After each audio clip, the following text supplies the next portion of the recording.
বিষয়টা তৃণমূল ভার্সেস তৃণমূল। দলের অন্তর্দ্বন্দ্ব এখন বাড়ন্ত। দক্ষিণ বলুন বা উত্তর, রাজ্যে এখন কি চলছে?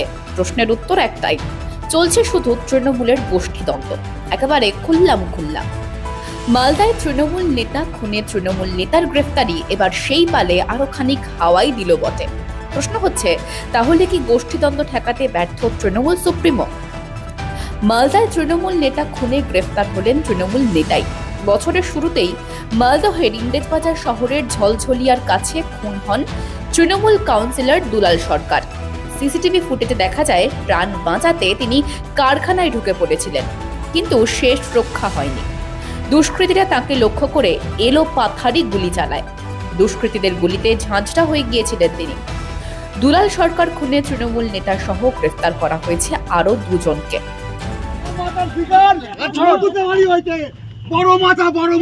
নন্দদা, আপনি কি চক্রান্ত শিকার? হ্যাঁ, চক্রান্তের শিকার আপনি। চক্রান্ত শিকার অবশ্যই, বড় মাথার শিকার, বড় মাথার শিকার। হ্যাঁ, বড় মাথার শিকার বাংলা হইতে। সেই বড় মাথাকে কার দিকে ইঙ্গিত করা হচ্ছে? পুলিশি তদন্তে উঠে এসেছে নরেন্দ্রনাথের সঙ্গে দুলালের গন্ডগোলের কথা। খুনের নেপথ্যে আর্থিক লেনদেনের বিষয় উঠে এসেছে, যদিও কোন বিষয়ে ওই টাকার লেনদেন হয় তা এখনো স্পষ্ট নয়। এডিজি সাহেব জানাচ্ছেন, এই খুনের জন্য 50 লক্ষ টাকার সুপারি দেওয়া হয়েছিল। কে জড়িত? অবশেষে এই ঘটনা ঘটলো, যেটা আমরা প্রথম দিকে নরেন্দ্র অনেককেই বলেছে যে আমি শেষ দেখবো, আমি দুলাল সরকারকে মারবো, বাবলাকে মারবো, এটা অনেককেই বলেছে। তো ন্যাচারালি যাদেরকে বলেছে তারাও পুলিশকে বলেছে, জানিয়েছে।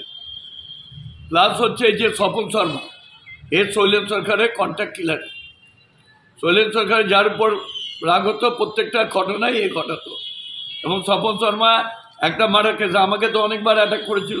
আমার বন্ধু মারা গেছে, আমাকে মারতে এসে রাস্তায় মেরেছিল, এলাকায় গুলি করেছিল, বাস গাড়িতে গুলি করেছিল, বোম মেরেছিল।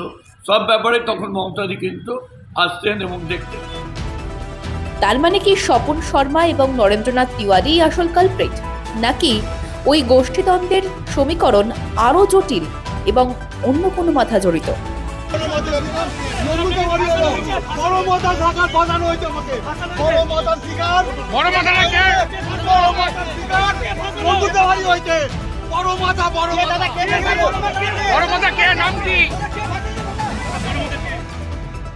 বারবার কার কথা বলা হচ্ছে?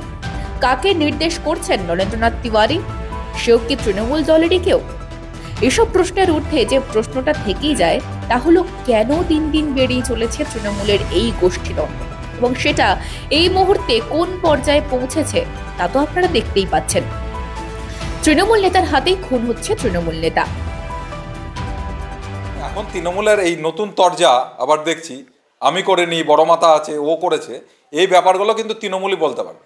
আর পুলিশ নিশ্চয়ই এটা সঠিকভাবে তদন্ত করে বার করবে। তদন্তটা যতটা এগিয়েছে পুলিশ তাড়াতাড়ি করে, আমার মনে হয় পুলিশ এটা তাড়াতাড়ি বের করবে তৃণমূলের আর কে কে এটার সঙ্গে জড়িত আছে। এবং সারা শহরের যে আইন শৃঙ্খলা বলে কিচ্ছু নাই, কখন কে মারা যাবে, শহরের মানুষ কিন্তু আতঙ্কিত হয়ে গেছে। কারণ এত বড় একটা নেতা যাকে দিন দুপুরে এইভাবে নৃশংসভাবে হত্যা করা হলো বাইরের থেকে ক্রিমিনাল এনে, এটা কিন্তু মালদা শহরের নজিরবিহীন। নিহত বাবলু সরকার যে গোষ্ঠীদ্বন্দ্বেরই শিকার, সে কথা স্বীকার করে নিয়েছেন খোদ তাঁর স্ত্রী। আমরা দীর্ঘদিন থেকে রাজনীতি করি, আমরা অনেকের সাথে আমাদেরকে মিশতে হয়, কথা বলতে হয়, সৌজন্যমূলক প্রত্যেকের সাথেই আলাপচারিতা রয়েছে। আমরা ওনাকেও চিনতাম, আপনি যাদের কথা বলছেন আমরা তাদেরকেও চিনতাম। স্বাভাবিকভাবেই মালদায় দীর্ঘদিন থেকে বাস করছি, চেনাটাই স্বাভাবিক। আমরা চিনতাম, তার মানে এই নয় যে আমি তার সাথে বসে ভাত খেতাম বা গল্প করতাম। কিন্তু এই ঘটনা যে ঘটেছে, কে বা কারা করেছে সেটা পুলিশ বার করবে, কে আসল দোষী বা এখনো আরও কোনো দোষী আছে কিনা সেটা পুলিশ বার করবে। তৃণমূলের আমলে আইন শৃঙ্খলা যে লাটে উঠেছে সে বিষয়ে কোনো সন্দেহই নেই। এভাবে যে দলের কোন্দল সকলের সামনে চলে আসবে তা বোধহয় স্বয়ং তৃণমূল সুপ্রিমো আশা করেননি। তবে দিন দিন তা যেভাবে বাড়তে শুরু করেছে তা গোটা তৃণমূল দলেরই মহা সমস্যা না তৈরি করে দেয়। ব্যুরো রিপোর্ট, মাধ্যম।